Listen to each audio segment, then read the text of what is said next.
नमस्कार दोस्तों। एफआईआर कितने प्रकार की होती है? एफआईआर फर्स्ट, एफआईआर सेकेंड और एफआईआर थर्ड क्या होती है? बहुत सारे जो हम लोग हैं, बहुत सारे लोगों ने मुकदमा पंजीकृत करवाया होगा थाने के अंदर, या कह सकते हैं कि एफआईआर रजिस्टर्ड करवाया होगा किसी के भी खिलाफ, और बहुत सारे लोगों के ऊपर एफआईआर हुआ भी होगा। लेकिन क्या हम लोगों को पता है कि हमने जो एफआईआर करवाई है या जो हमारे ऊपर एफआईआर हुई है वो किस कैटेगरी की है? एफआईआर फर्स्ट, एफआईआर सेकेंड या एफआईआर थर्ड? आज के इस वीडियो में इसी पॉइंट को कवर करूंगा और उम्मीद करता हूं कि अगर आप मेरे साथ आखिरी तक बने रहे तो कुछ ऐसी जानकारी आपको मिलेगी जो शायद आपको ना हो, या अगर हो भी तो शायद सही उसका अर्थ आपको पता ना हो। अब बात करते हैं अपने वीडियो के मेन टाइटल पर कि एफआईआर की कैटेगरी क्या होती है। जो एफआईआर होती है वो टोटल 3 कैटेगरी में आती है। एक एफआईआर आती है एफआईआर फर्स्ट, एफआईआर सेकेंड और एफआईआर थर्ड। जो एफआईआर फर्स्ट होती है और भारतीय न्याय संहिता की जो एफआईआर फर्स्ट होती है वह भारतीय नागरिक सुरक्षा संहिता की धारा 173 के तहत की जाती है और जो की जाती है कॉग्निजेबल ऑफेंस में। अब कॉग्निजेबल ऑफेंस होते क्या है? बहुत सारे लोग यह कहते हैं कि जो ऑफेंस का जो नेचर गंभीर होता है या संगीन होता है उसको कॉग्निजेबल ऑफेंस कहते हैं। यानी गंभीर मामलों में जो मुकदमा पंजीकृत किया जाता है तो वह कॉग्निजेबल ऑफेंस के तहत आता है। कितनी सच्चाई है इसमें, इसको आगे भी बताऊंगा कि क्या यह सही है या गलत है।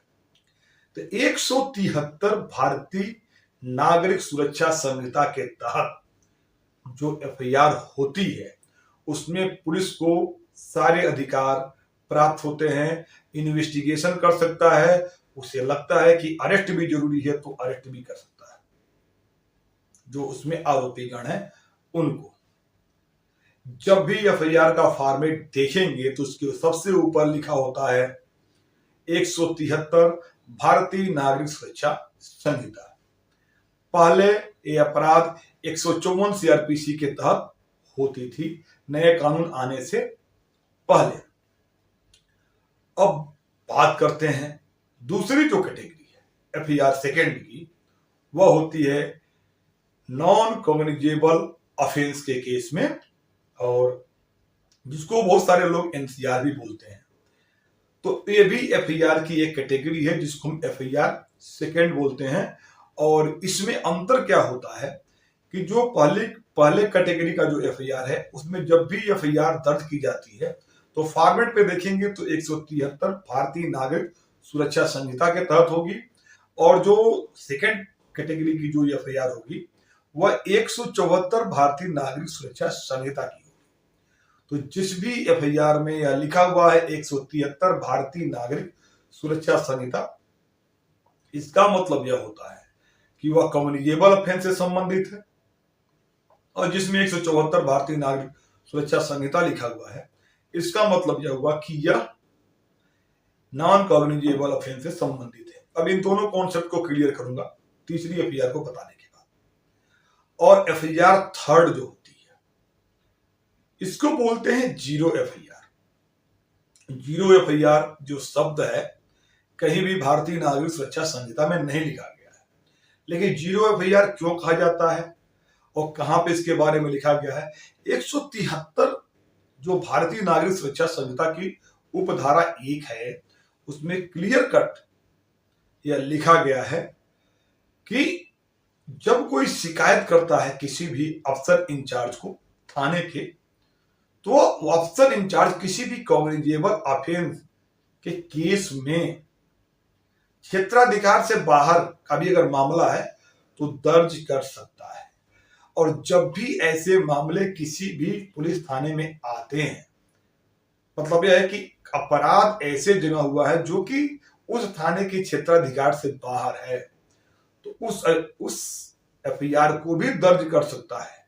वह थाना जो इंचार्ज होता है या अफसर इंचार्ज जो पुलिस स्टेशन के हैं वो कर सकता है 173 की उपधारा 1 भारतीय नागरिक सुरक्षा संहिता के तहत।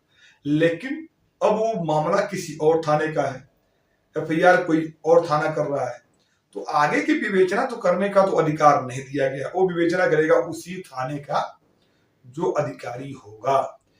तो 0 क्यों लिखा जाता है एफआईआर में? उसके पीछे का कॉन्सेप्ट यह है कि जब भी नया साल चालू होता है तो एफआईआर जो पुराने साल की होती है उसको रोक दिया जाता है। नया साल लगते ही हर थाना अपने यहां से 1 नंबर से काउंटिंग स्टार्ट करती है एफआईआर की। जैसे हम मानिए कि दिसंबर में महीना खत्म हो गया और जैसे ही 1 तारीख हुई और किसी थाने में कोई घटना घटी तो उसकी अगर मुकदमा पंजीकृत कराया जाता है किसी के द्वारा तो उसकी मुकदमा संख्या 1 होगी। और साल जैसे 2025 है, चूंकि वह थाने का मुकदमा पहला मुकदमा है तो उसका एफआईआर नंबर होगा मुकदमा संख्या 1/2025। यह थाने के पर्टिकुलर में, हर थाने में ऐसा होता है, प्रत्येक थाने में। और यह क्रम चलता रहेगा दिसंबर के आखिरी दिन तक, यानी साल के आखिरी दिन तक यह क्रम चलता रहेगा। बेशक एफआईआर 400 हो जाए, 500 हो जाए, 600 हो जाए, आखिरी तक ये क्रम चलता रहेगा। और जैसे ही साल चेंज होगा तो मुकदमा फिर से वही प्रोसेस आ जाएगा।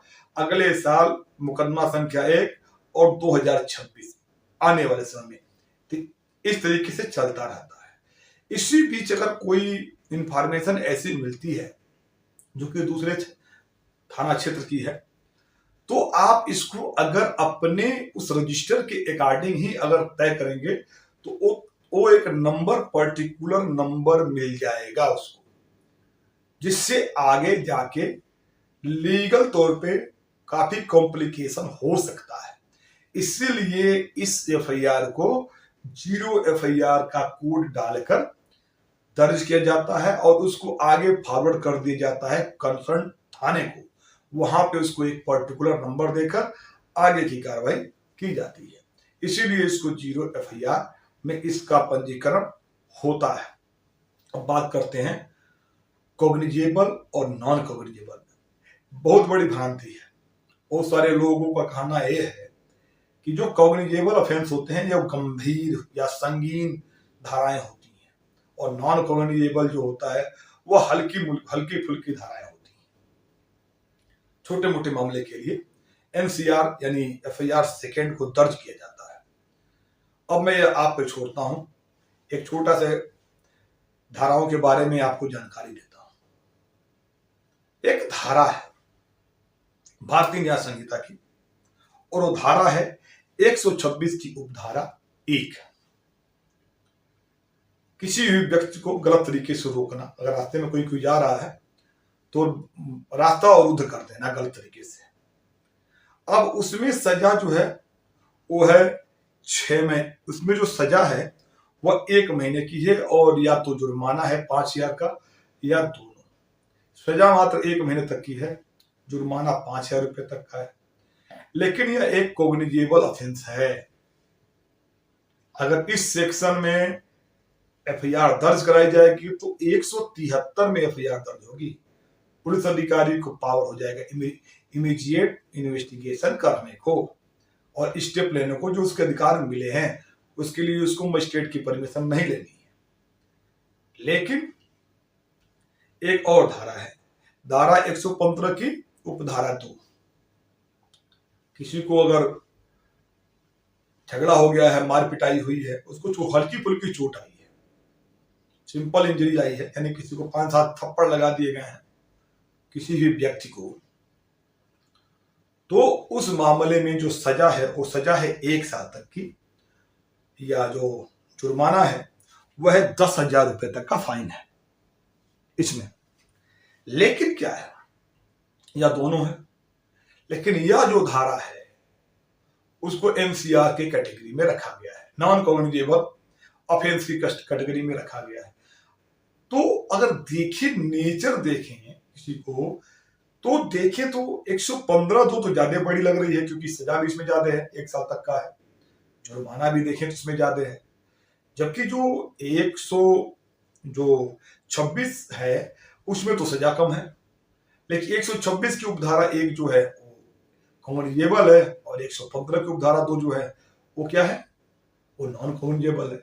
यानी कि 174 में जब दर्ज करेंगे मारपीट, कोई आदमी है किसी को 5-7 थप्पड़ लगा दे और वो मुकदमा पंजीकृत करवाता है, तो पुलिस उस मुकदमे को तो लिख लेगी, कुछ करेगी नहीं उसमें।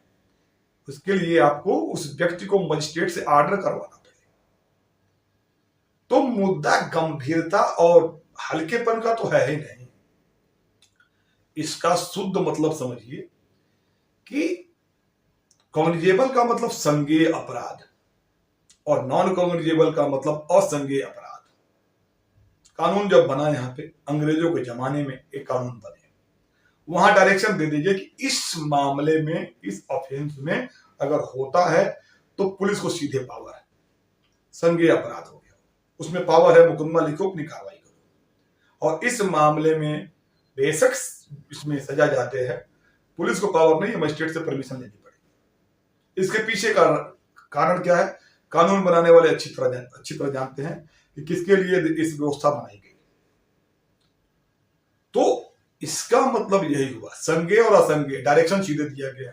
कौन सा अपराध संज्ञेय है, कौन सा अपराध असंज्ञेय है, कैसे जानेंगे, आम आदमी कैसे जानेगा। देखिए, भारतीय नागरिक सुरक्षा संहिता की जो आखिरी में जब पूरे सेक्शन खत्म हो जाते हैं, शेड्यूल फर्स्ट में पूरा डिटेल दिया गया है, पहला कॉलम बनाया गया है। टोटल तकरीबन इसमें 6 कॉलम बनाए गए हैं, और 6 कॉलम में जो पहला कॉलम है वो बताता है सेक्शन को कि कौन सा सेक्शन है। दूसरा कॉलम उसकी डिफिनेशन को बताता है कि ऑफेंस जो हुआ है उसकी डिफिनेशन को बताता है। तीसरा कॉलम पनिशमेंट के बारे में है, और चौथा कॉलम ये बताता है कौन सा कम्युनिकेबल है, कौन सा नॉन कम्युनिकेबल है, और पांचवा अवेलेबल नॉन अवेलेबल। छठे में बताया गया है कि कौन सा कोर्ट उसका ट्रायल करेगा। तो इस वीडियो में यह क्लेरिफाई हुआ कि कितने किस्म की एफआईआर होती है। बहुत सारे लोग बोलेंगे एफआईआर और भी कैटेगरी की होती है, जैसे क्रॉस एफआईआर। क्रॉस एफआईआर एक अलग कोई वर्जन नहीं है। एफआईआर होगी तो कम्युनिकेबल होगी, या नॉन कम्युनिकेबल होगी, या जीरो होगी। क्रॉस एफआईआर भी कोई करता है, 2 बच्चों की मारपीट है, तो करेगा जब अपने आवेदन को देगा तो या तो एनसीआर दर्ज होगी या तो एफआईआर दर्ज होगी। अलग से तीसरी कोई कैटेगरी, चौथी कोई कैटेगरी नहीं आती है उसमें।